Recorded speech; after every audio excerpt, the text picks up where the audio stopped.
Hey, Troy, Yes, sir. has anybody ever accused you of being hard-hearted?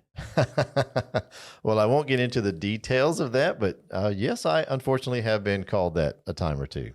Sometimes that happens. Normally it's misunderstanding. Yeah, it usually is, or it's just selfishness on like in that case on my part or something that I just need to understand what's going on. I got you. Well, the question today, somebody wrote in and said, why did God harden Pharaoh's heart? Oh, I was wondering where you're going with this, and it's a common question. I've heard this question many times. All right, lay the context. Now, I'm not going to read all of it, but you go to the Old Testament, the Israelites are in Egyptian bondage. Hmm. God has already spoken to Moses, go to Pharaoh, tell him, let my people go. Hmm. He goes, and of course, Pharaoh says no because he's going to lose the labor. And so we have the plagues that come along. Hmm. And so you have 10 plagues.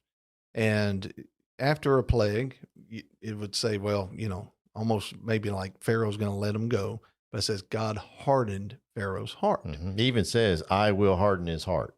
Exactly. And some people say, why did he do this? Well, I think in answering this, we also need to talk about how God hardens a heart, That's or right. how God maybe even opens hearts. There you go. That's a great point because whenever you think about the heart, what is it that's reaching the heart? Did God physically reach in and touch that heart or supernaturally touch that heart?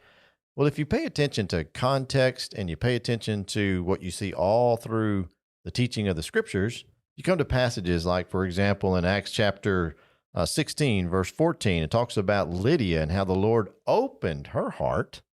Well, again, the question you were posing, how did that happen? Well, I believe it's through the word. I think we see that in whenever Jesus says that he's going to send the Spirit, and it's the Spirit that's going to convict the world of sin. And that's the one that gave us the inspired word. And so, how does God convict the heart? How does God reach in and touch the heart?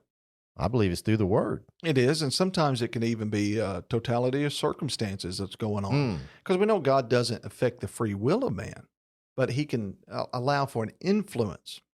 And so if it's other than a person, he can direct his creation Uh-huh. to help influence. Now, some people say, well, why did he do this?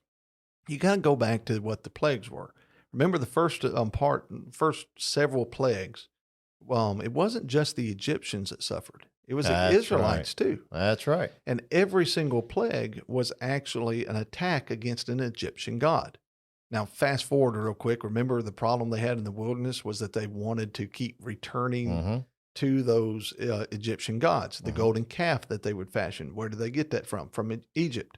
And so every time Pharaoh's heart was hardened, it allowed another plague, which every plague was being sent with a message of, I am the true God. I am the one that's in control. The Israelites were reminded of that. Mhm. The Egyptians, they saw it. And let's also notice by the time you get to the 10 plagues, remember, they were ready for them to leave, even to the point that they borrowed, they asked for gold and silver. And what does it say that the Egyptians They did? willfully gave it. They gladly gave it to him.